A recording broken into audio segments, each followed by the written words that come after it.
అందరికీ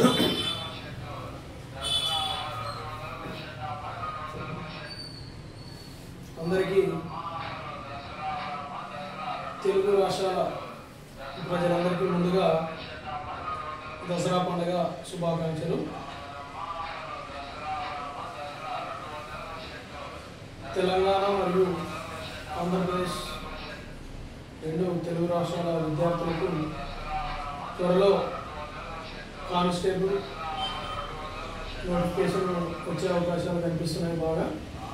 ఇంకోటి ఈ నవంబర్ 17వ తేదీ నుంచి రెండు తెలుగు రాష్ట్రాల విద్యార్థులు ఈ గ్రూప్ డి ఎగ్జామ్ అనేది ఆర్ఆర్బి గ్రూప్ డి ఎగ్జామ్ అనేది రాయబోతున్నారు. కాబట్టి ఆర్ఆర్బి గ్రూప్ డి మరియు కానిస్టేబుల్కి ఉపయోగపడే విధంగా మనం అర్థమెటిక్ క్లాస్లో ఒకసారి డిస్కషన్ చేసుకున్నాం.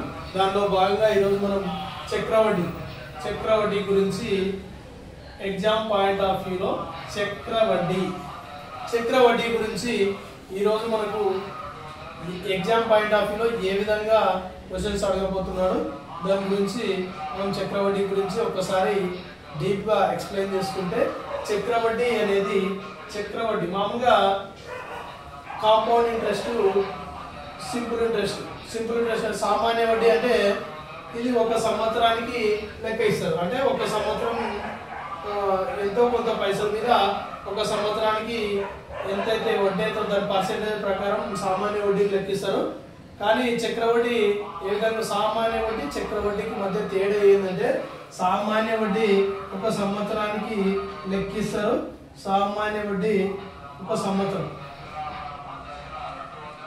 సంవత్సరంకు లెక్కించి సామాన్య వడ్డీని ఒక సంవత్సరానికి లెక్కించిన తర్వాత ఆ అసలుకి వడ్డీని కలిపేది ఏముండదు. ఒకసారి మళ్ళీ రెండో సంవత్సరం అయితే కూడా ఈ అసలు మీద మాత్రమే వడ్డీ లెక్కిస్తారు.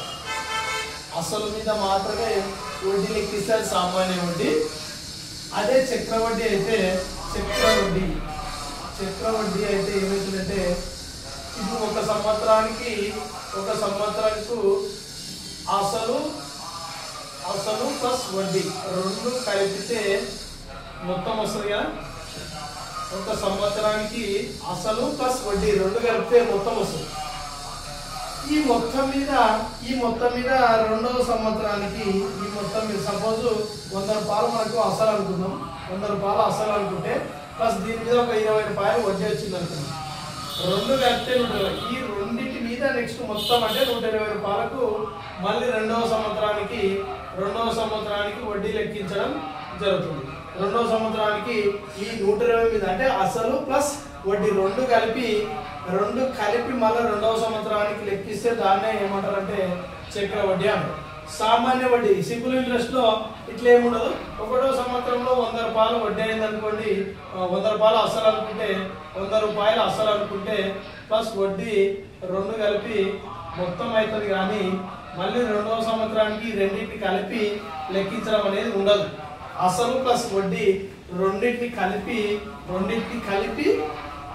మొత్తం అవుతుంది. కానీ ఈ మొత్తాన్ని కలిపి మళ్ళీ రెండవ సంవత్సరానికి లెక్కించడం జరగదు. రెండవ సంవత్సరము కేవలం ఈ 100 మీద మాత్రమే వడ్డీ లెక్కించడం జరుగుతుంది. కాబట్టి దీన్ని సామాన్య వడ్డీ అంటారు, దీన్ని చక్రవడ్డీకి సామాన్య వడ్డీకి తేడా ఏంటంటే, చక్రవడ్డీలో ఒక సంవత్సరానికి ఎంత వడ్డీ అవుతుందో ఆ వడ్డీ మీద మళ్ళీ వడ్డీ లెక్కించడం జరుగుతుంది.